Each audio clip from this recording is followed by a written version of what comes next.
Unikatili flet pas humbjes së vëllait të tij, zbulon amanetin e fundit të mentorit. Dhe gruaja e tij ka një mesazh për mentorin në botën tjetër. Pas ndarjes së parakohshme nga jeta e vëllait të tij, Unikatili ka thyer heshtjen për herë të parë përmes një postimi në rrjetet sociale shoqëruar me disa foto krahas të vëllait në etapa të ndryshme të jetës saj, teksa njofton për varrimin, ka ndarë edhe dhimbjen më të fundit momentale me të,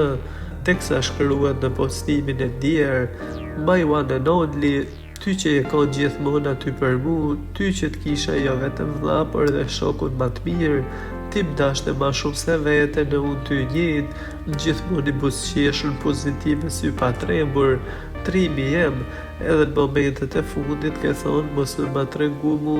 sepse ke pas breng që psoj aksident të ngut marrë të ti, përjetove gjona që disa nuk munden as me qindra jetë e vetëm nëndra,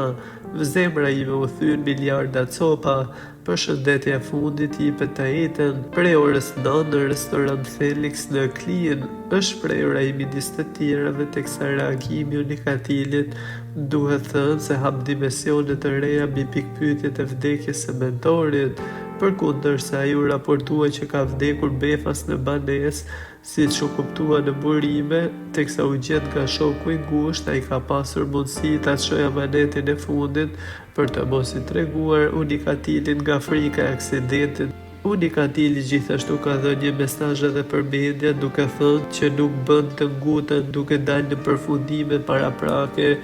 teksa ju referua mediave që kanë deklaruar se vllai i tij ka vdekur nga overdoza, gjë e cila nuk ka qenë e vërtetë, pasi siç e thotë edhe gruaja e Unikatilit, ka një javë që ai është me të vjella dhe i sëmur, teksa edhe gruaja e Unikatilit ka shkruar për mentorin duke thënë: ti gjithmonë më falenderoje që solla në jetë Ronin, nipin tënd, personin që e doje më shumë nga të gjithë, sepse kështu vazhdimi i mbiemrit tënd ishte i siguruar, shkruan ajo duke shpresuar që shpirti të shkojë në paqe.